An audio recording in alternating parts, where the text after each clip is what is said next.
All right, we're going to start this today with building a successful annual giving program. And before we begin, I would like to share a little more about the nonprofit affiliate program for those of you who are unfamiliar. The Carey Center Nonprofit Affiliate Program fosters a community of educators, professionals, organizations, and students who have a desire to embody philanthropy, nonprofit studies, and leadership in their professional and personal lives. We provide professional development and networking opportunities to members to include Mix and Mingles, the Carey Center Volunteer Internship and Career Fair, also known as Meet Me at the Vic, and the Carey Center Nonprofit Summit.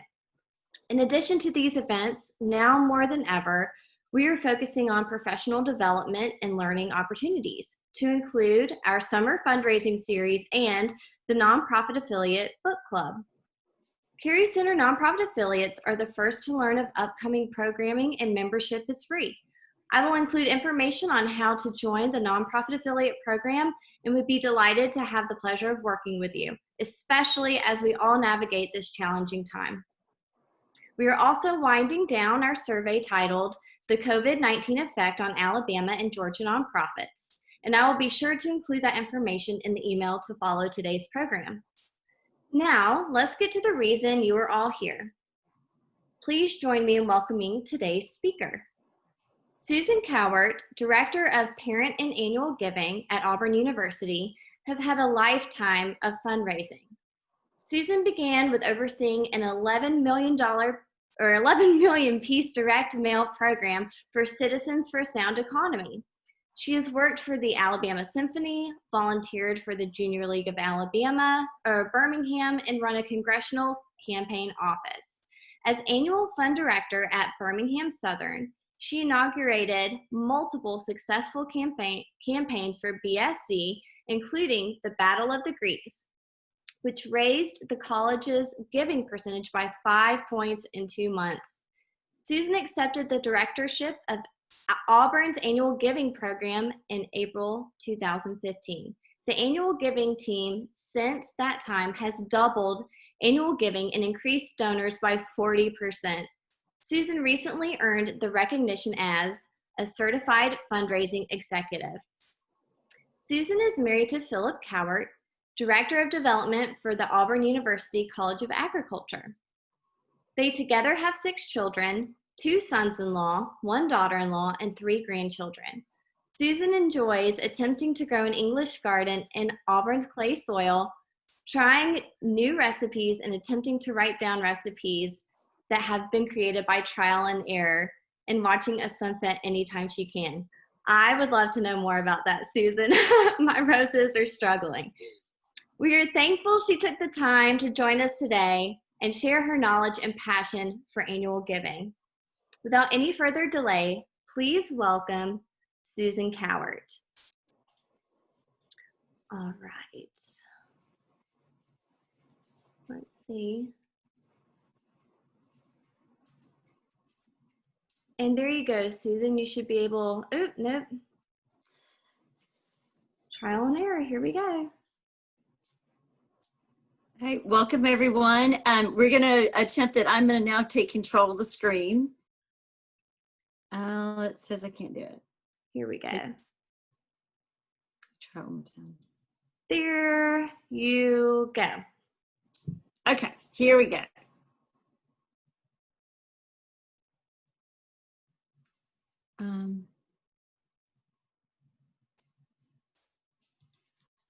We're gonna start this. And we all hope that this is gonna work. Okay, I think this is working. Well, good morning. Whether you are leading a large nonprofit with well-established fundraising, operation, or you're new to the need for private funding, we are all having to adjust our strategies, rethink our annual approaches, our appeal approaches, and even scrap completely every traditional timeline. This morning, we're going to talk about annual giving. Every one of you have annual donors, but with galas on hold, corporations financially struggling, and foundations potentially focusing on crisis relief, annual giving, once again, is the foundation of all fundraising. In annual giving, we present a strong case for giving, secure that first gift, build fiduciary trust, show appropriate appreciation, hopefully get that second gift, and get them to continue to give and build their relationship with our nonprofit in order that they will give a major gift someday. Annual giving is a balance of art and science. So today we're going to begin with the art. Building out an annual giving campaign that not only uses multiple channels, but encompasses one message. We call this an omni-channel approach. There also is an art to writing direct mail letters and emails, and we'll go over that over quickly, some pointers and best practices. But then there is also that science of annual giving, the data, the technology, the schedules. We'll look at what data you need to be monitoring and how to accomplish that without buying every expensive platform out there. We'll also touch on how to build your annual giving calendar and production schedule. So let's get started. People have to hear a message at least 7 times before they actually hear it. Our attention span now is down to about 3 to 7 seconds. And so annual giving has to embrace these facts. And that's the reason why we have an omni-channel approach. We rarely do, at Auburn, we rarely utilize only one fundraising channel when we build out a campaign. When you begin to think about an ask, think about it as a full solicitation campaign. Do not send one letter and expect overwhelming results. Back up that letter with a newsletter article on the program, a social media post, or even a series of posts about the program or your case for giving. You may want to send a follow-up email or a week later, or even a telephone call 2 weeks later. Every solicitation campaign should be different and creative and using the resources that you have at hand. But how do you build a compelling annual giving case? Well, let's first start looking at that traditional direct mail letter. You must first capture their attention, spike their interest, create a desire to be a part of your program, and encourage them to take action in giving.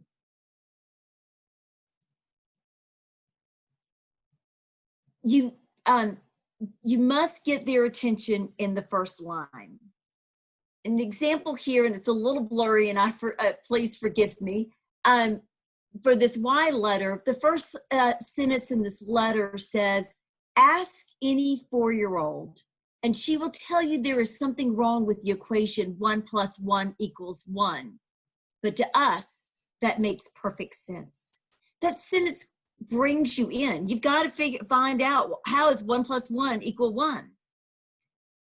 And you tell a story that emotes emotion. Children come to our camp from all walks of life, eager to learn, ready to take challenges, and discover skills they don't know they had. Use you, not we. Your financial gift will allow a child to step away from the TV or video game and engage in fun, safe, and healthy activities. Bold the main points. Make your ask early, middle, and close, plus in the PS. Make your letter scannable. And the most important thing that we'll talk about today is your donor does not care about your nonprofit's goals. They want to know their gift will make an impact on something they care about. Susan, I have a really quick question. Yeah. We can't see your screen. And so that was great. But before you dove in, I wanted to make sure that that you were able to do that. Or I can do it because I have your slides if you need me to. Well, let's see, because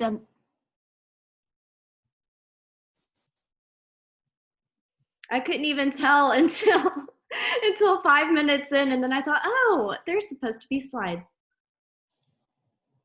There we go. There we go. Awesome. Thank you so much. Okay. Well, let's okay. So what? All right. You also have Laura Ann Mann who's wanting to emit. Can we go ahead and do that? Okay. Sure. Go ahead. We'll get that done too. So, all right. Can y'all see that now? We can see it. Perfect. Perfect. Okay. You know, we're all learning at this and everything else. I do want to, I'm not sure that there's really a thing. I do want to really probably go back over. Here's an important slide, I think.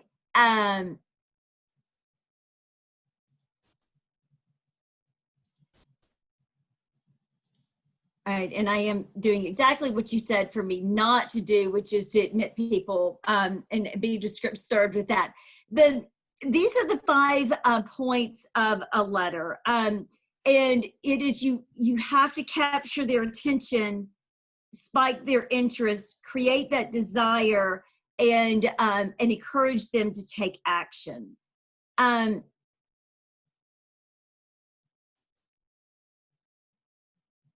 This, and I'm just going to go over this again with y'all. A letter must capture their attention in the first line. Ask any 4-year-old and she will tell you there is something wrong with the equation 1 + 1 = 1. To us, that makes perfect sense. Tell a compelling story. Hold on. Let me get this pen going here.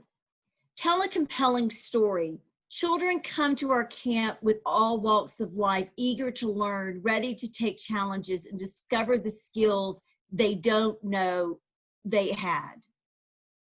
Use you, not we. Your financial gift will allow a child to step away from the TV, video, game, and engage in fun, safe, and healthy activities. Bold those main points. This is excellent. 1 child + 1 camp = 1 unforgettable summer. Make your ask early, middle, and close. Don't bury that ask until the end of the letter. Make your letter scannable. And the PS is incredibly important. But the most important thing we're going to talk about today is your donor does not care about your nonprofit's goals. They want to know how their gift can have an impact on something they care about. These are some very important things to remember. I deal with that, especially when we're with academia. Readers like simple words and sentences. A good direct mail letter is on a 6th grade level. Remember that a newspaper is written on an 8th grade level. As the grade level rises, reading slows, and once reading becomes laborious, people will find other ways to spend their valuable time.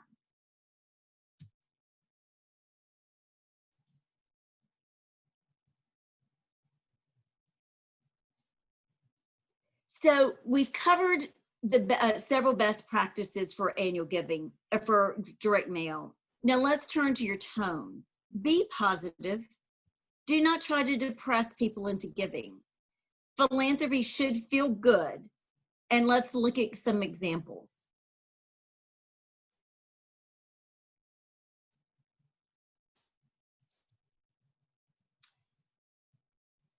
I am writing today to ask you to join me to consider making a gift to the Alabama Ferret Society this year.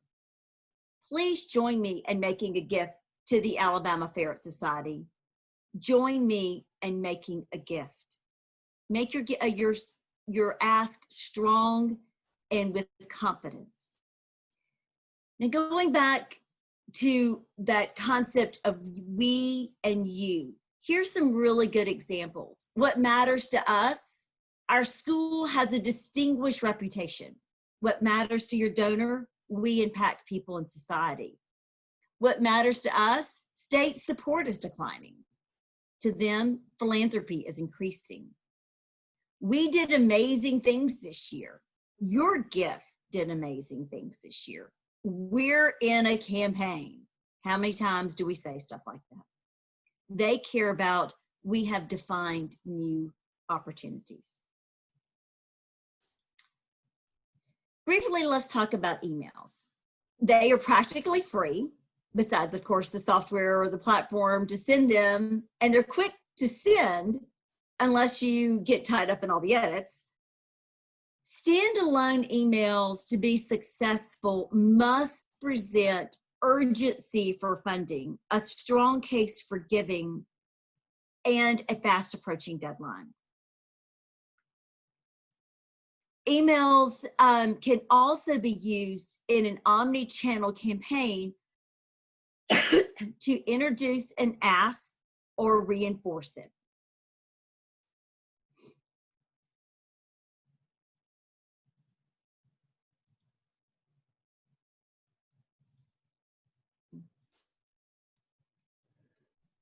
Sorry, here's a few tips on emails. It's got to be shorter than a letter and get their attention fast. The email subject line has to be catchy for them to click open. Keep your subject line ideally 4 to 15 characters. Try personalizing the subject line by using the contact person's first name. Keep your subject line accurate though. While you can definitely get creative with your subject lines, they should always pertain to the content of the email. Intrigue your donors with posing a question or including the name of the sender.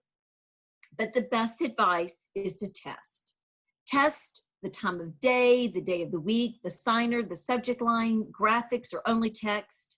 Find out what works with your donors and your audience. Our attention span is increasingly shorter. Keep your email to 2 to 3 paragraphs and limit your paragraphs to 2 to 3 sentences. Make sure your email looks good on mobile screens. Half the people out there were reading it on their phone. And make sure your giving links are easily clickable. Industry experts argue what is the best length for an email. Some say 125 words, and some say 200, but we can all agree not to exceed 200 words. Now, mass general ask appeals are still the foundation of annual giving. But now annual giving does more. We send an appeal thanking you for your gift last year this time and ask you to give again. Those are incredibly important. We do appeals, very targeted segments. And then we often go back to a current donor and ask for a second gift if there is a compelling gift reason to give.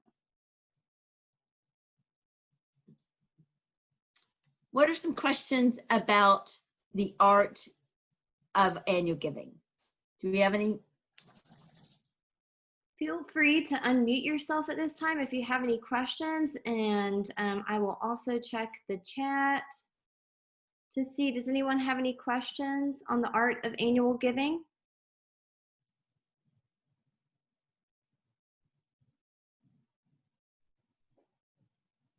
I don't see anything in the chat, and I don't hear anyone, so maybe they are saving their questions for later.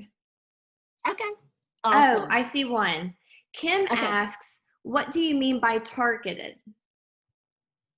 Awesome. That's a really good question. So a targeted can be whether it's to a donor that gives to a very specific allocation. For us, it would be maybe it's a Tiger Giving Day project that they gave to the spider web for the playground at the nature preserve. Well, those people may be interested in children's activities or the preserve, but we're trying to figure out what connected them to that, to that gift, and making sure that we're asking them appropriately. We may be looking at prospecting for someone, whether it's someone that, that liked your Facebook page, but they've never given. So maybe you're approaching them. It's a targeted audience, and you're trying to find the voice that would get them to make that, turn that like into a gift. For us, it may be at Auburn, it may be a specific major. We did a big campaign for physics majors when the Leach building opened up. It may be a targeted ask could be, for us freshman parents. It may be for one of you, parents of of someone who takes advantage of your one of your programs. I have one more example that I think may hit home for some people. I know it does for me. Another example of that is in the prospects is people who continue to come to your events but have not given. So when you have perhaps a small fundraiser like a race or something like that, or different events, they come but they have never given, that would be a great way to target that group of people into giving a gift. That was a great explanation. Thank you so much, Susan. You're welcome.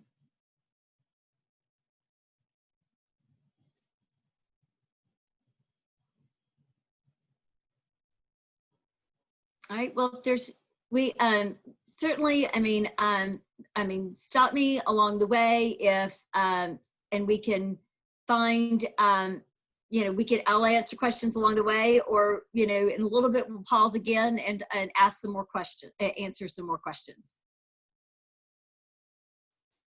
I think we have one more if Okay. that's okay. Oh, absolutely. Sarah asked if you could revisit Omni-channel.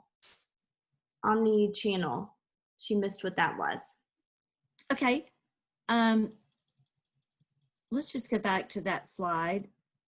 So an omni-channel, reading the is a strategic and holistic approach that combines unique strengths of each channel to engage your supporters across all channels. So a number of examples of what we do at Auburn. Every year we kind of have a theme of what annual giving is conveying. This year it's gifts change lives. So you're going to see that messaging, that those words in every single direct mail, email, social media post there is. You also saw them, maybe subliminally, in the football stadium, on the ribbon board, and also the basketball arena.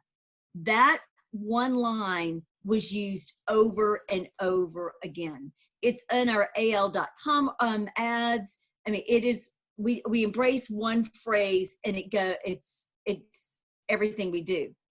Now, and a more specific example to this, when we sit down to talk to a constituency that comes to us, and they want to raise money for XYZ allocation, and they want us to build out a campaign, often they come and go, will you make calls for me? No, I will help you to build an entire campaign for you. So what we want to do is think about what that ask is, and then think about the resources that you have. You're asking, you want to do that solicitation, but it's so much better if you can put an article about that program that you need funding for, or tell a compelling story about that program in your e-letter, your newsletter, your magazine, in social media posts. Give credibility with a news story as you go out with that solicitation. Once again, people need to hear it 7 times before they hear it.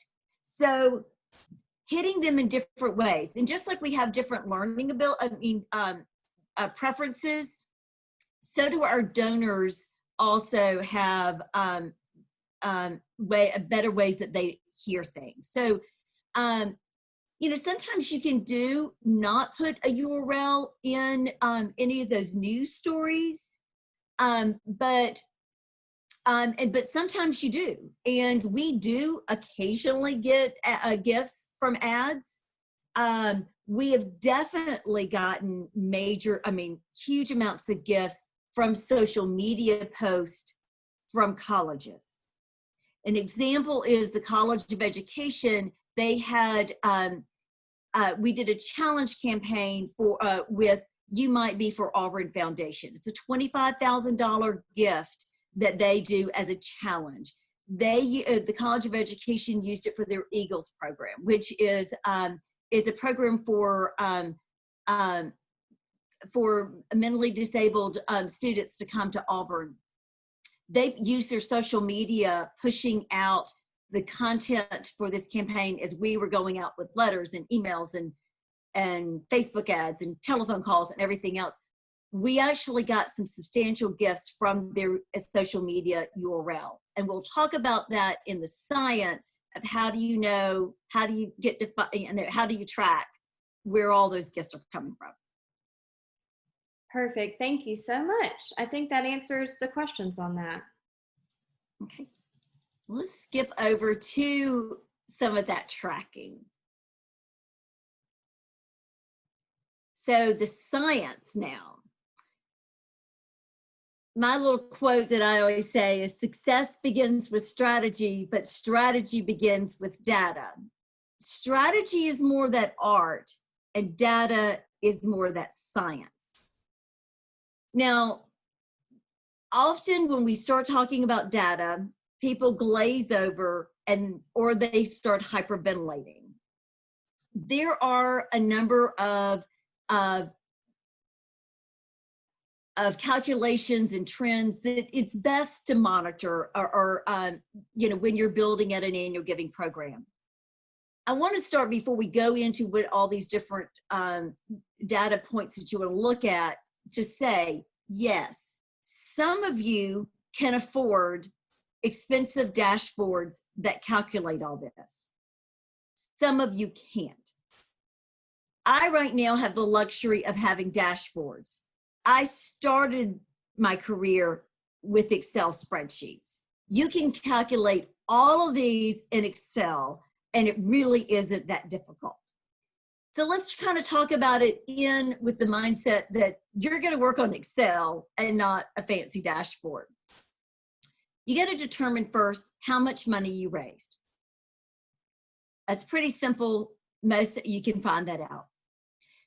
Then you need to calculate the response rate, which is the number of gifts divided by the number mailed. Some people will take out the number of envelopes that come back, times 100 will get your response rate. And then calculate your average gift, the dollars raised divided by the number of gifts. Now, average gift and response rate calculations aren't particularly meaningful without the context of your other matrix. For example, let's say an annual giving appeal was mailed to 5,000 people and generated a really low response rate of 3% compared to last year's 6% response rate. You start getting really depressed, but then you realize that your average gift of $100 is much higher than last year's annual gift of $45. Or perhaps you decided to use a new design package for your campaign. And although it costs an additional 10 cents more than last year's piece of 4,000 or 5,000 pieces, your average gift grew from $60 to $75. Since the response rate generally remained the same, let's say, your new design generated 4,000 more than the stale design from the year before. So it's not a bad investment. We then want to calculate the actual cost. Actual cost divided by total response count. What you're looking for here is if your direct costs were $4,000 and you receive gifts from 200 donors, you spend about $20 for each donor you retained or acquired. This would be great for an average gift about $75, which would generated you about $15,000.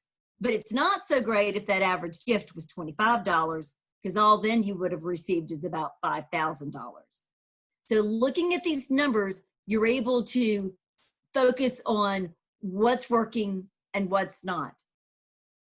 You do want to look at your net revenue always. It's great that you raised $5,000 or $15,000, but how much did it cost you to raise it? And all of these calculations are focusing on that return on investment, which is how we base our annual giving program. The other thing that's really important is looking at your retention rates. It is so much less expensive to retain a donor than to acquire one or to get one back from or to reactivate a lapsed donor. And carving out time each year to determine these retention rates is not easy, but it is critical to your healthy fundraising program. Beyond just counting their money, nonprofits need to measure and evaluate the effectiveness of their fundraising strategies. And monitoring your donor retention will bring light to which fundraising strategies are working well and where you need to try some new ideas. On the board, we've shown you the calculations of how to do retention rates. And once again, these are pretty easy to do through Excel. You would just need to, one of the columns you're going to pull is their previous gift date. And so you're going to be able to calculate it. Were they a gift, did they give this past fiscal year? When was their last fiscal year? And being able to coordinate, where do they fall in their calculation? Where do they fall in their, what we would call segmentation?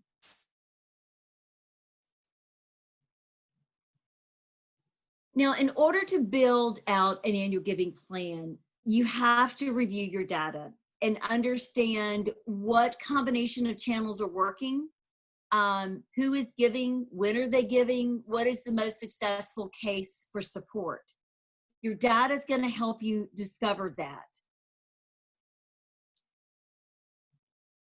Looking at your most effective channels, which ones are working, which ones are not. It's also really important to look at, where are your new donors coming in? Where do you need to be investing in that? If they are all coming in with you making a phone campaign, well, then maybe you don't spend so much money on direct mail.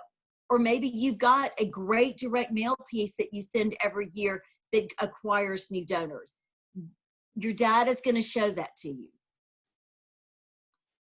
And then you really need to look at messaging, looking at, what is working, what appeal type is working, if what calls is being,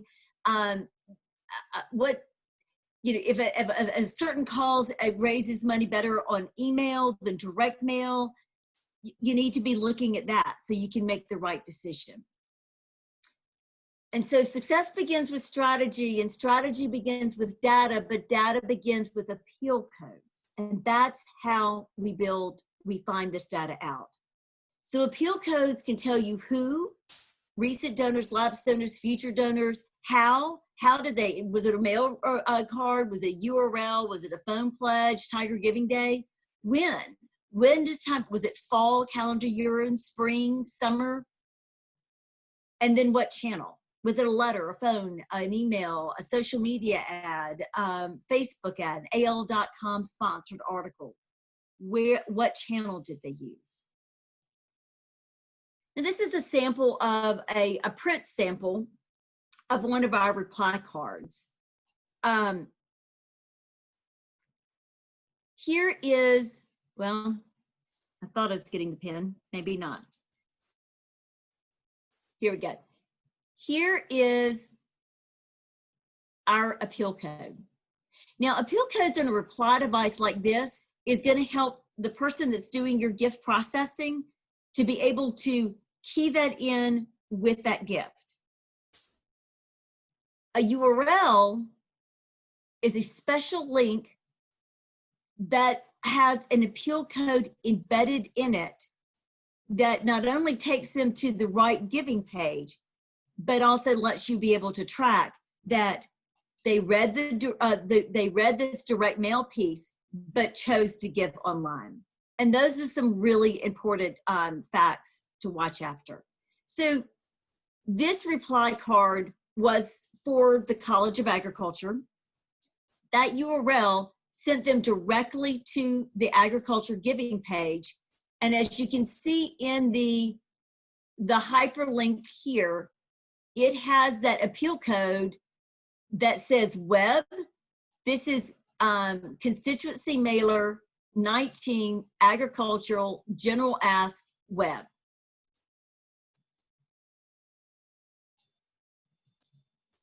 What questions do y'all have about data or appeal codes?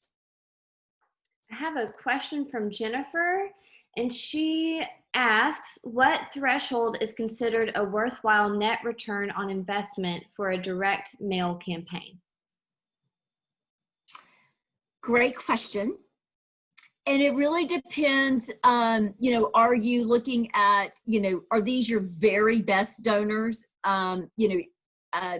If it is your, you know, your loyal donors that give absolutely every year, and you're giving them you're mailing them on their anniversary of their gift, and you're asking for what they always give to, well, you know, you should get a good 25% return there. I mean, you know, because you're meeting them exactly where they want.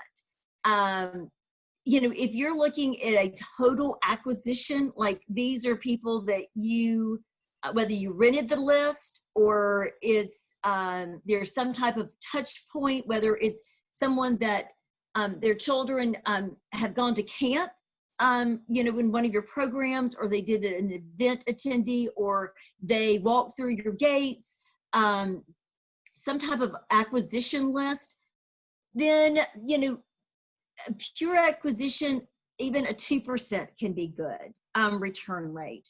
You know, sometimes we have mailings that are very inexpensive. And then we have some that cost more money, but that's just what we have to do in order to get that ask out. But just really looking at, you know, what your ROI is, and trying to figure out, you know, what you can do. I will say, and this may not answer your question, we find at Auburn that our alumni don't give to fancy 4-color direct mail pieces. They are more inclined to give with a traditional, formal, personalized letter. And those are a lot less expensive. That was great. Thank you so much. Kim asks if you could go back over the overall retention rates formula, which I think was awesome. I was nerding out looking at it. Okay.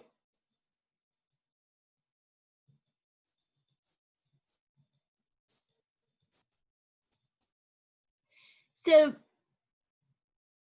the first thing that you need to do, especially if you're working, you know, in an Excel spreadsheet, is to define your calendar references.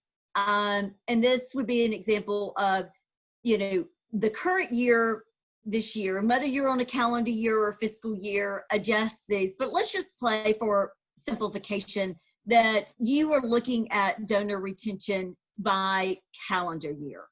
So the current year is 2020. The prior year would be 2019, 2 years, 2018, 3 years, 2017. So to calculate your donor retention rate, you would be looking at the number of 2018 unique donors.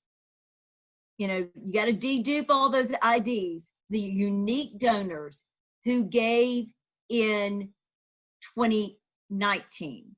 So when you're looking at those current year, all those and start one, get those unique donors, because thank goodness a lot of people give reoccurring gifts, and they give multiple, you know, to different allocations during the year. So you're going to get that number, and then you're going to divide it by the number of unique donors in 2018, multiplied by 100, and you're going to get your retention rate. That was awesome. Also, for the retention of new donors, that you're going to look and see, okay, everybody that gave in 2018 that are a new donor. Like, so you can look back, you can pull the columns and go, well, where were their previous gifts? You know, oh, well, 2018 was their first gift. So you can pull those people out, make sure that you dedupe and make sure you only have unique donors, and then look, well, you know, how many of those gave in 2019? That's going to be your new donor retention rate. All right, Michael has a quick question, and then I have a quick one as well. He asked, I said I would confirm, he asked if the slides would be available after the meeting. Yeah, absolutely. Perfect. I'll include them in our follow-up email. And my question was, when you're looking at, oh gosh, all these questions, and now I'm thinking of what mine was. When do you reevaluate? So you had the formulas in the page before this. Is it every quarter you take a look, every year? When do you evaluate your giving program? Traditionally, I've always done it at the end of the fiscal year, and you're looking back. You know, we have just gotten bells and whistles that I can be looking at it in real time, which is really cool. But are you really going to adjust your strategy, you know, in the middle of year? No, I mean, probably not. You may be looking at some low hanging fruit to adjust. But as in the next little section, we're going to talk about building out a plan, and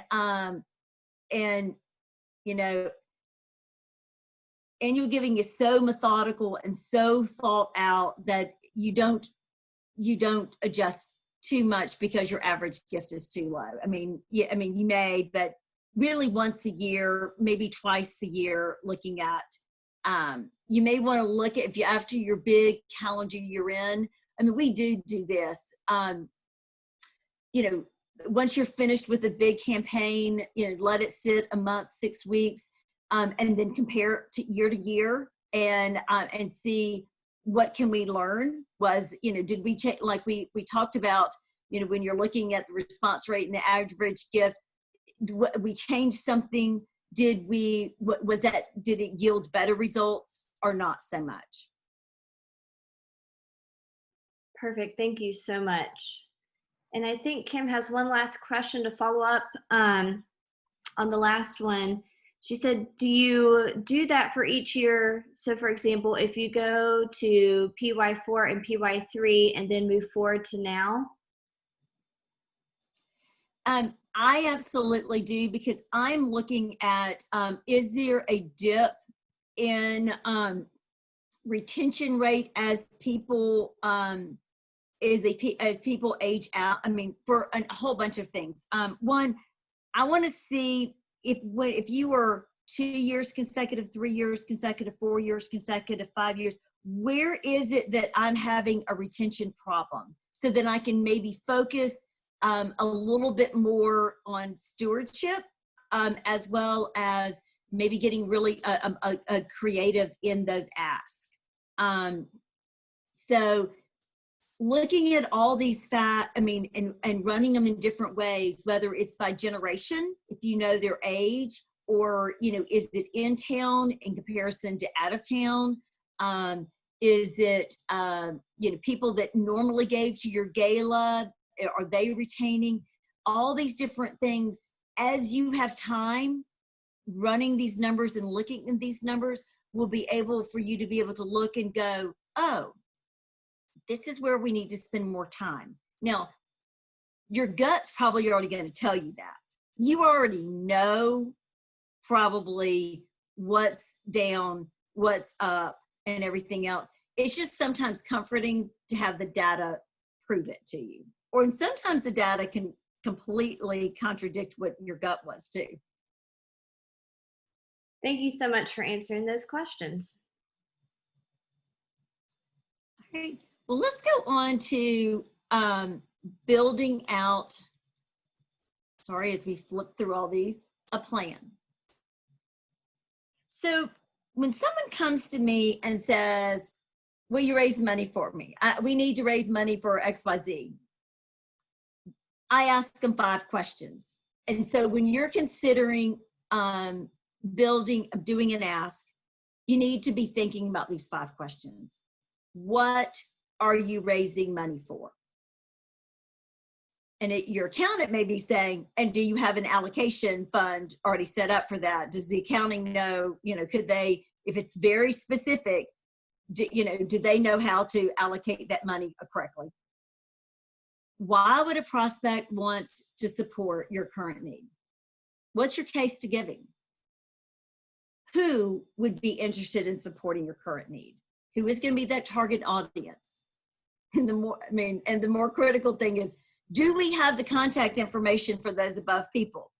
You go, well, I think a target audience would be awesome for everybody that walked in our gates. That's great. But do we have their contact information?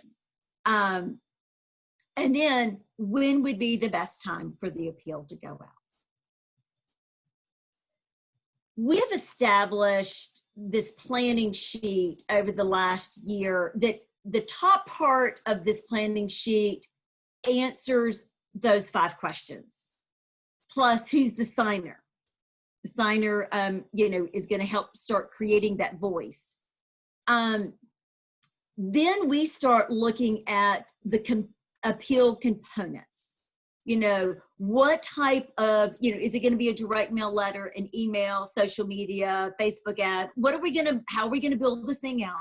And then the components also can be, is this going to be a standard direct mail piece? Is this going to be, some type of little statement mailer? Is this going to be more of an invitation kind of reply device? What are the components that we're thinking about? And then we start going into production deadlines. What are those deadlines going to be so that we can start building it out? And then in case that we're not just stepping on each other's toes, project assignments. Who is going to be responsible for getting the content, drafting it, sending it to our communications office, all of those things, who's going to be responsible for it? This is a sheet that we keep in the file, and then we upload into our production tracking sheets. Now, it's kind of like what we were just talking about a few minutes ago and planning out the year. You definitely need to look at the year holistically. So you need to start off with a scratch piece of paper that says January, February, March, April, May, June, and start laying out those traditional appeals that you do. And then you can start building in other things. You have to be very mindful who those pieces are going to, so that you're not just asking people over and over again, that you are spacing it out. So I'm in a big belief of looking at things holistically for the whole fiscal year, but not getting really into too many details until only about 6 months in advance, because things change so much, and annual giving needs to be responsive to those current needs or crises. Now, everybody has different personalities, and so you can there are a gazillion ways to build out a production schedule. This is one of my coordinators' production schedules for this spring. That's how she likes to do it. I found this one on the internet, that way. We at one point, everyone on my team had a different production schedule that reflected their personalities. But that wasn't bad. It was just comical. And we all met and did the same thing, but it was just our personalities, the way we did it. The most important thing about wherever you do it, whether it's on a whiteboard in your office, in an Excel spreadsheet, however you want to do it, you've got to be accountable to the calendar if you're going to be successful in annual giving. The other thing is build in extra time. You know that your printer can get something out in, normally 4 days. Give them 7. Because Murphy's Law is real. You can always tell them if it's important, that drop date, that you tell them absolutely hold it to this date and then drop it. Or they're in mail trays in your office, and you send them to the post office.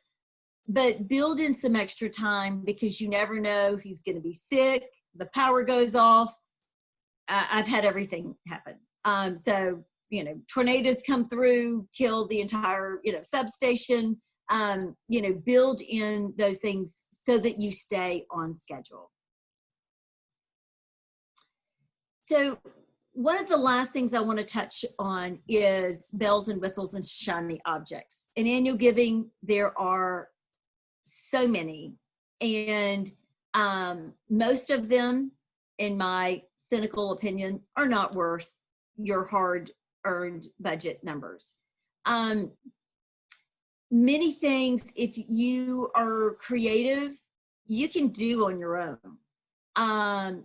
So be very careful. You can run a very, very successful annual giving program without all these very expensive things. So that's just my word, for my advice, and hopefully giving you grace that you don't have to buy everything.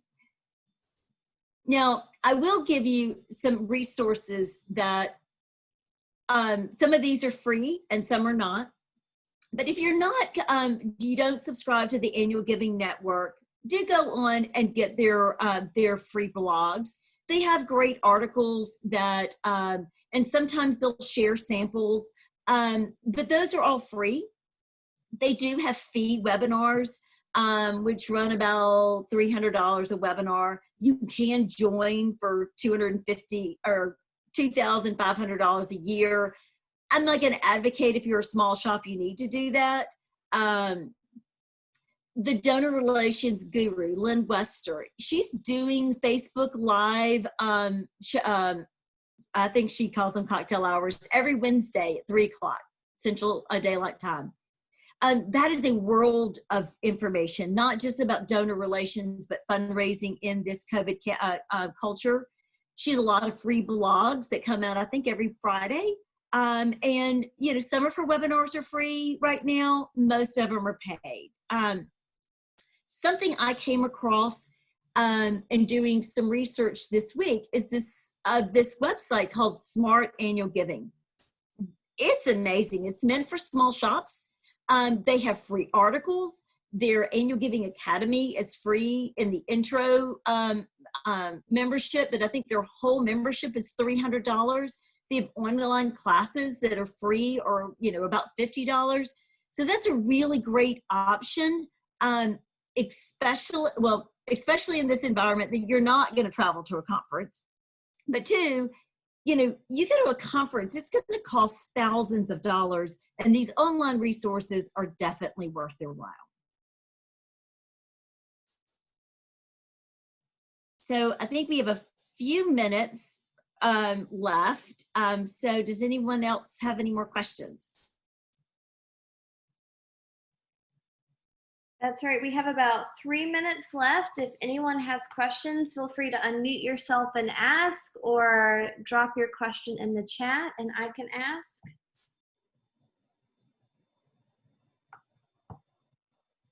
Okay, Kim asks, what is ThankView?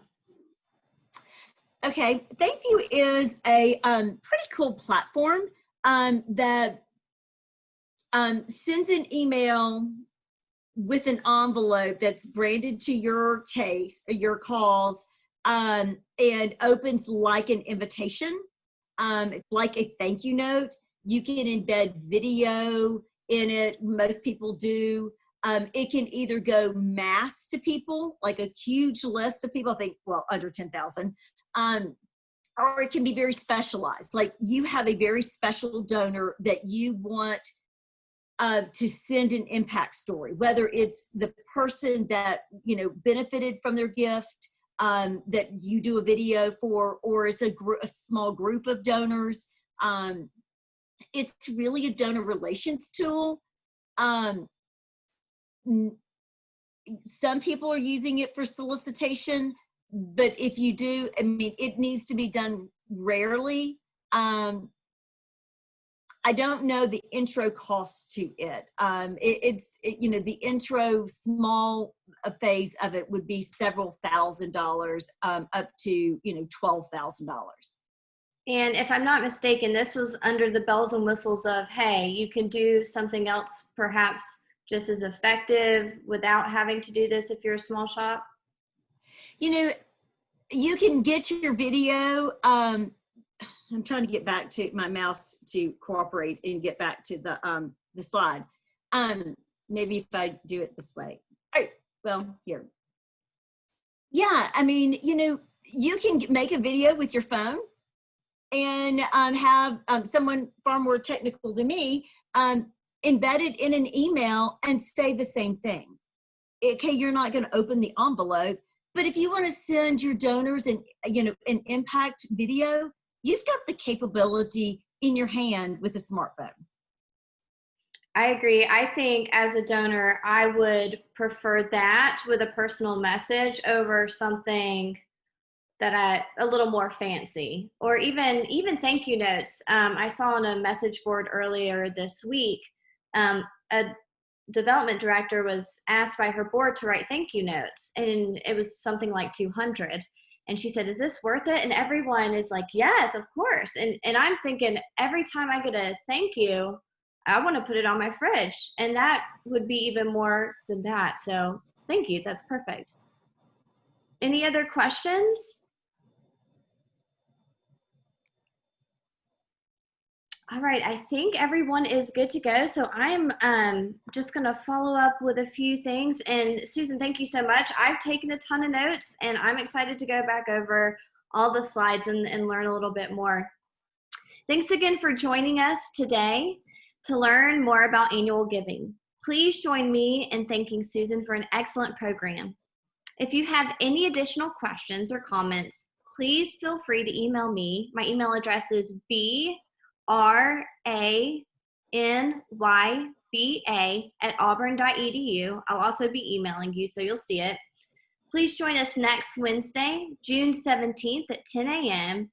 as Margaret Schlereth Arnold, Senior Director of Development for the Samuel Gang College of Engineering at Auburn University, presents on securing major gifts. Again, you can email me to register. And one last announcement. We have started a nonprofit affiliate book club, and July's read is The Networked Nonprofit, Connecting with Social Media to Drive Change by Beth Cantor. An Auburn Oil Company Booksellers downtown is working with us to provide the books and is offering 15% off to everyone who orders. Again, to register for the book club, you can email me.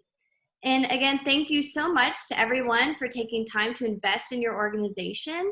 And again, thank you, Susan, and we look forward to seeing you all soon.